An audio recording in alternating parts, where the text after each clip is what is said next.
नमस्कार दोस्तों। बिहार जुडिशियरी का एग्ज़ाम आ गया है।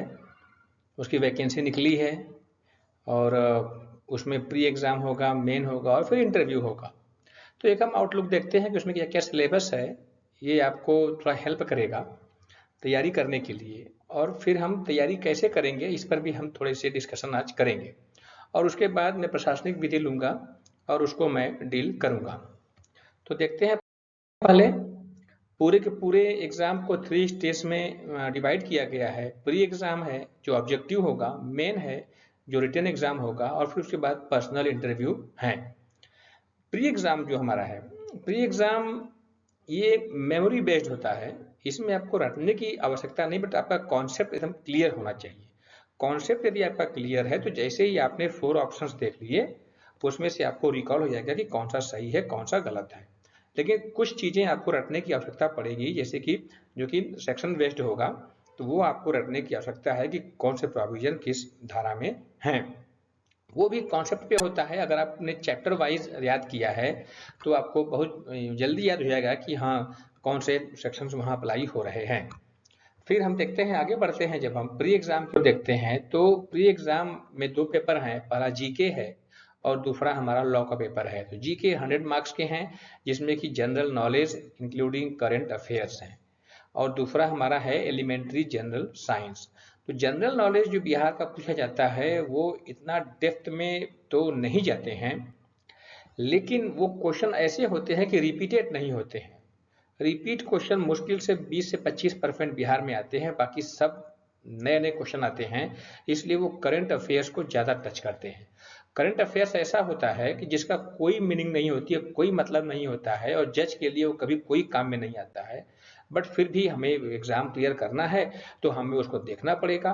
तो करंट अफेयर्स पे बहुत ज़्यादा फोकस करना, लगभग 40% क्वेश्चन करंट अफेयर्स के आते हैं, और वो वैसे आते हैं लगता है कि हमने कभी उसको देखा ही नहीं है।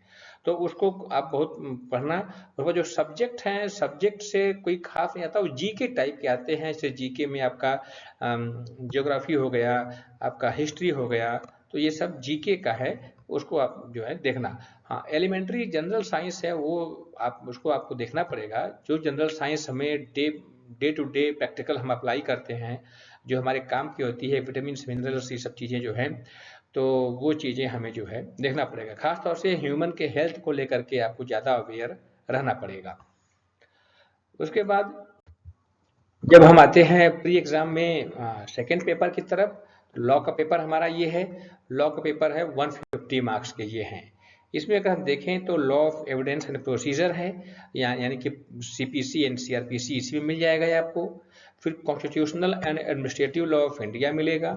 तो कॉन्स्टिट्यूशन तो आपने पढ़ा होगा, पढ़ निश्चित है, नो डाउट क्लियर होगा। तो कॉन्स्टिट्यूशन में कोई ऐसा प्रोविजन नहीं है जो कि इम्पोर्टेंट नहीं है। पूरा आर्टिकल 1 से लेकर के आर्टिकल 395 तक पूरा इंपॉर्टेंट है। एडमिनिस्ट्रेटिव लॉ में कुछ उन्होंने हेडिंग दे रखे हैं, उसी हेडिंग को आपको पढ़ना है। बाकी कॉन्स्टिट्यूशन में तो पूरा पढ़ना है। लॉ ऑफ एविडेंस भी पूरा पढ़ना है आपको, उसमें ऐसा कुछ नहीं है जो कि इंपॉर्टेंट हो या कुछ छोड़ा जाए। फिर प्रोसीजर लॉ भी पूरा का पूरा आपको पढ़ना पड़ेगा। Hindu law and Mohammedan law में चीज़ें हैं, हेडिंग वाइज है, उसी हेडिंग पे आपको फोकस करना है और क्वेश्चन उसी हेड से आएंगे। Law of transfer of property act भी आपको लगभग पूरा पढ़ना है। प्रिंसिपल ऑफ इक्विटी है, ये भी एक एक्ट है। और law of trust and specific relief act है। प्री के लिए तो आपको पूरा बेर एक्ट तो पढ़ना पड़ेगा, लेकिन पढ़ लेना। और चैप्टर वाइज पढ़ना है, हेड वाइज पढ़ेंगे तो आपको जल्दी याद हो जाएगा। फिर law of contract and tort है, तो लॉ ऑफ कॉन्ट्रैक्ट पूरा रहेगा। लॉ ऑफ टॉर्ट में कुछ हेडिंग है, वो आपको डिस्कस करना पड़ेगा। और कॉमर्शियल लॉज में आपका कॉन्ट्रैक्ट सेकंड, जो हमने partnership and sale of goods act देखा है, निगोशिएबल एक्ट है, और कुछ कंपनी एक्ट के कुछ पार्ट हैं, वो आपको डिस्कस करना होगा। तो चीज़ें कुल मिला करके स्कोरिंग है, चूंकि 150 है, तो इसका मतलब है कि एक क्वेश्चन के 1.5 नंबर मिलेंगे आपको। और वहाँ पर जो जीएस है, वहाँ पे एक क्वेश्चन के 1 नंबर है। तो इसलिए ये स्कोरिंग है, आपको इसमें स्कोर करना पड़ेगा। बट आप जीएस को अवॉइड नहीं कर सकते, तो माइनस मार्किंग है, ध्यान में रखना है आपको। और जीएस में फिर थोड़ा सा कम से कम आपको 60% तो स्कोर जीएस में करना पड़ेगा।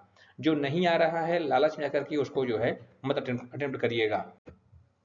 मेन एग्जाम को देखें तो मेन एग्जाम में पूरे सिलेबस को 2 पार्ट में डिवाइड किया गया है, कंपलसरी पेपर और ऑप्शनल पेपर। कंपलसरी पेपर में चूज करते समय आपको कोई माइंड नहीं अप्लाई करना है, आपको लेना ही लेना है पांचों पेपर। तो जीएस है, जनरल स्टडी है, इंक्लूडिंग करंट अफेयर्स हैं, और एलिमेंट्री जनरल साइंस है। इसको आपने प्री में पढ़ा है, दोबारा फिर रिपीट कर लेना। और पिछले जितने भी पेपर अब तक आए हैं मेंस के, उसको अब एक बार सॉल्व कर लोगे तो चीज़ें आपको आसान हो जाएंगी। फिर जनरल हिंदी में 100 मार्क्स हैं, ये सिंपल सा है। जनरल इंग्लिश में 100 मार्क्स हैं, ये भी वो ज़्यादा टफ नहीं है। Law of evidence and procedure यहाँ पे 150 नंबर का है, और ये स्कोरिंग पेपर है। इसको आपने प्री में भी पढ़ा है और मेंस में भी आप पढ़ेंगे इसको। तो ये जो चीज़ें यहाँ पर दिख रही हैं आपको कंपलसरी पेपर, इनको आप अच्छे से पढ़ लेंगे तो आपका लगभग निकल जाएगा मेंस। कोई आपको रोक नहीं सकता। अब ऑप्शनल में अगर हम देखें तो ऑप्शनल में आपको ऐसे पेपर चूज करने हैं जो कि स्कोरिंग टाइप का हो, लेंदी ना हो।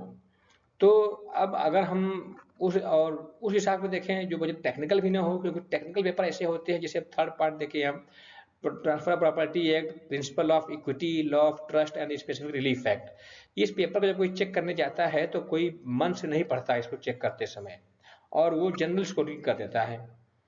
तो इसलिए ये बहुत ज़्यादा स्कोरिंग सब्जेक्ट नहीं है। जो स्कोरिंग वाले सब्जेक्ट हैं वो आपका कॉन्स्टिट्यूशनल एंड एडमिनिस्ट्रेटिव लॉ है, ये स्कोरिंग है। Hindu law and Muslim law भी स्कोरिंग है। Law of contract and tort भी स्कोरिंग है, और कॉमर्शियल लॉ भी स्कोरिंग है।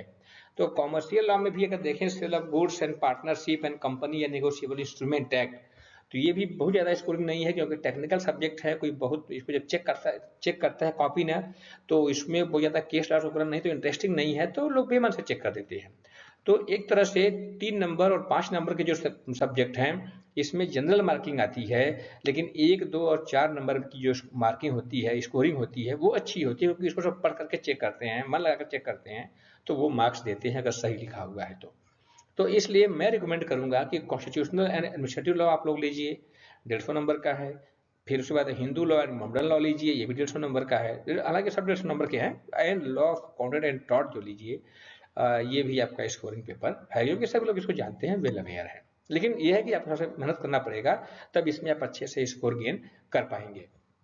इसके बाद जो है, हम जब आगे बढ़ेंगे तो हम प्रशासनिक विधि को, एडमिनिस्ट्रेटिव लॉ को हम लेंगे, और 1 बाई 1 उसको हम डिस्कस करेंगे कि उस प्री के लिए उसमें क्या पूछा जाएगा।